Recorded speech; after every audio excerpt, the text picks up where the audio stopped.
Good afternoon, sir. Good afternoon, classmates. My name is April F. Barbosa, and my report is all about Chapter 8, Organizational Leadership. Introduction. Expected of professional teachers who cares for embark on continuing professional development is a promotion along the way. With this in mind, this course won't be complete without decision of an effective leader or management for which you will be in the future. But should you refuse offer for a managerial or leadership position in school or in a bigger educational organization because of the love for teaching and learners, this lesson on organizational leadership won't be laid to waste because even as a teacher, you are ready to leader and a manager. You are a teacher in the class and a classroom manager.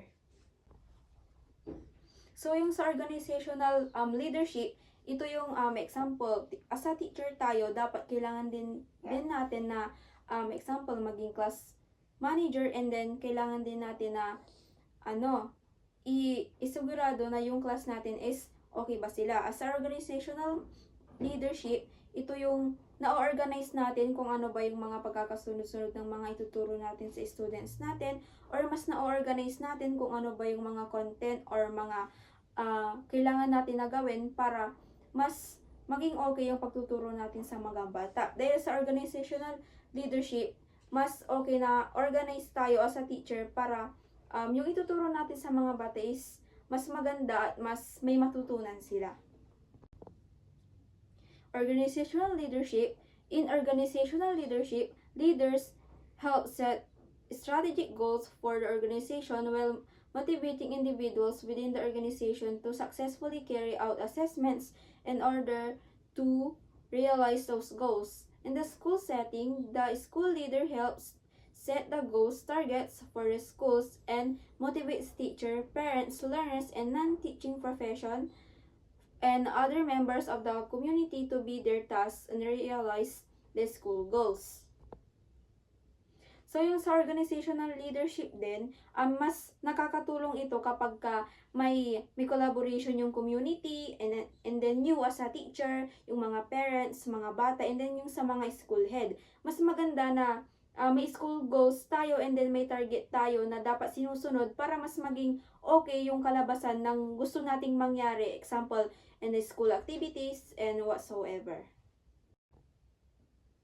Organizational leadership works toward what the best for individual members and what is the better for the organization as the group at the same time. Organizational leadership does not sacrifice the individual members for the sake of the people, nor sacrifice the welfare of the group for the sake of the individual members. Both individuals or group are necessary.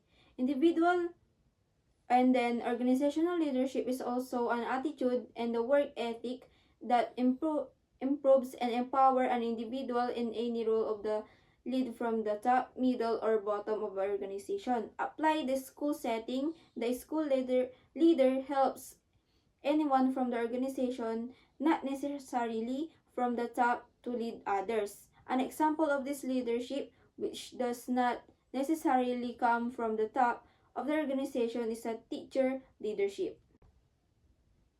So, yung sa organizational leadership din, ang sinasabi dito, dapat both na school, teachers, parents, and then students is may mutual relationship sila sa isa't isa. Dahil kapag walang ganon, kapag walang ganon, magkakaroon ng conflict. Dapat balance lang, and then mas maayos dapat yung transaction between sa mga nasasakupan natin. As a leader and then sa teacher leadership, dapat from top to bottom, dapat hindi natin dapat nasarilihin kung ano ba yung mga decision na gagawin natin. Dapat na i-share din natin sila sa mga nasasakupan natin, sa teachers natin, and then sa mga students natin, kung ano ba yung mga dapat gawin para mas maging better and mas ma-improve pa yung kailangan ng school.